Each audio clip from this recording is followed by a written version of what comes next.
What is happening, guys? Today I'm bringing you the first X and Y battle on this channel, and when I say the first, I mean literally the first Wi-Fi battle I've had, taken just a few hours ago. Predictions, well thought out plays, interesting strategies, none of that is included in this video, or at least not on my side. I literally finished EV training my pokes and jumped right into it. Now, I'm the kind of person that will never ever spend hours and hours on breeding pokes for perfect IVs and natures, so what I did instead was making sort of a team out of pokes that I either caught myself throughout the story mode or received through Wonder Trade. All I did was EV train them, change their movesets, items and went from there. So on my side there is a semi-rain team with a defensive core of Frogress and Trevenant that will soon be replaced with Gorgeist, Damrock Heliolisk, Mega Mawile, Choice Bandit Greninja and Choice Specs Noivern. Looking on my opponent's side, you are probably thinking, Ariados? Pikachu? Togetic? What the hell is that? But they actually make a perfect sense on this team. First of all, in 6th generation there is a new entry hazard, Sticky Web, which lowers the speed of every Pokemon that doesn't have Flying typing or Levitate ability by one stage on the switch-in. Needless to say, it's pretty damn useful, especially on the teams that are lacking on speed side, and as the name suggests, Ariados is one of the very few pokes that can learn it, meaning that it's more than likely gonna jump out of PU and find a new home in the higher tiers. As for Togetic, in 6th gen Wi-Fi battles, with normal rules you can't be carrying more than one item of any type, and with Fortress and Togekai's defensive core, one leftovers per team becomes an issue, meaning that he is better off with Eviolite Togetic for his special wall.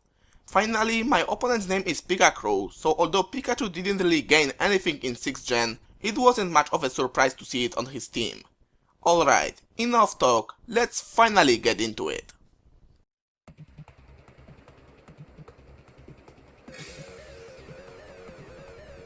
As you're about to see a few times this battle, despite my team, I'm still playing by 5th gen rules, so it was only logical to me that he would lead off with 40 to set up some entry hazards. That is why I lead off with Heliolisk to break his study with a Volt Switch and finish him off with Fire Fang from Mega Mawile, giving him only one free turn. He however leads off with Ariados instead, as it turns out to set up a Sticky Web, seeing that it will cripple my Heliolisk and Greninja right from the start. Still, I decided to go for a Fire Fang anyway, thinking that he might want to switch to Fortress to take an Iron Head, but he is smarter than that and goes to Pangoro instead, knowing that it can not only take it, but also hit back for some good damage. I switch to Trevenant to take any fighting attack, but he just goes for a parting shot to gain a switch advantage. He brings his Togetic, and although this Trevenant is actually made for a Stalwarts, I don't really want to go through that if I don't have to, so instead I switch to Frogress to see what he wants to do. He wishes on my switch, so knowing that he will most likely try to pass it to his Ariados, I take that opportunity to set up a Rain Dance. Then I switch to Noivern to abuse it, take a Poison Jab followed up by a Sucker Punch like a beast and destroy him with a Hurricane.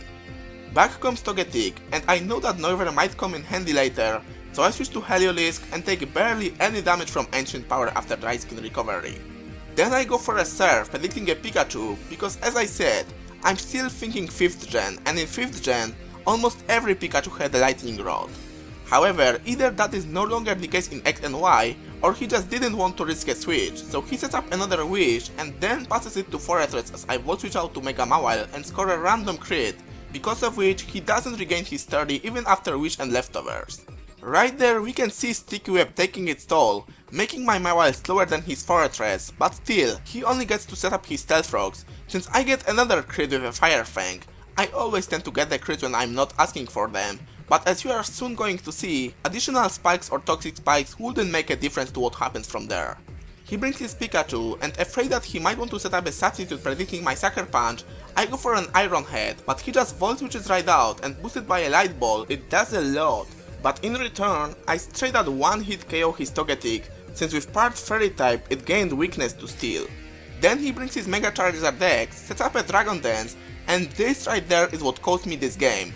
I continuously go for a Sucker Punch, thinking that it should do more than enough so that I can finish him off with a Choice Bandit Water Shuriken and render all of his setting up useless.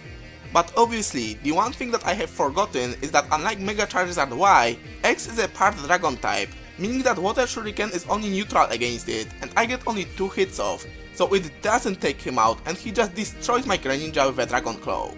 I was so baffled by that I made another huge mistake by forgetting that fairies are immune to dragon type attacks, because according to damage calcs, even with gentle nature and after stealth rock damage, my Flogras would have definitely lived an earthquake if he was jolly, and still had a good chance even if he was adamant. So it was pretty much my best chance of stopping this Charizard, either by killing it with a Moonblast or a Flare Blitz recoil, which it does, but only one turn later when he demolishes my Trevenant with another Dragon Claw. I thought that with max HP and defense I might be able to live it, but with a tough close boost, nope, ain't gonna happen.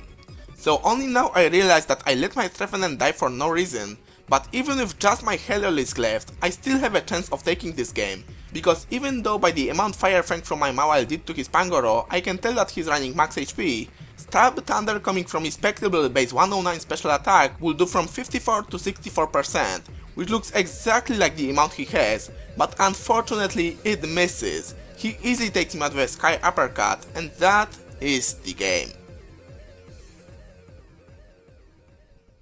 Good game, Pikacrew1. Well deserved victory for you. I have no excuses. My lack of experience in 6th gen is clearly noticeable, but you know, you've got to start somewhere, right? I still enjoyed this game, hope you did as well. I see all of you next time.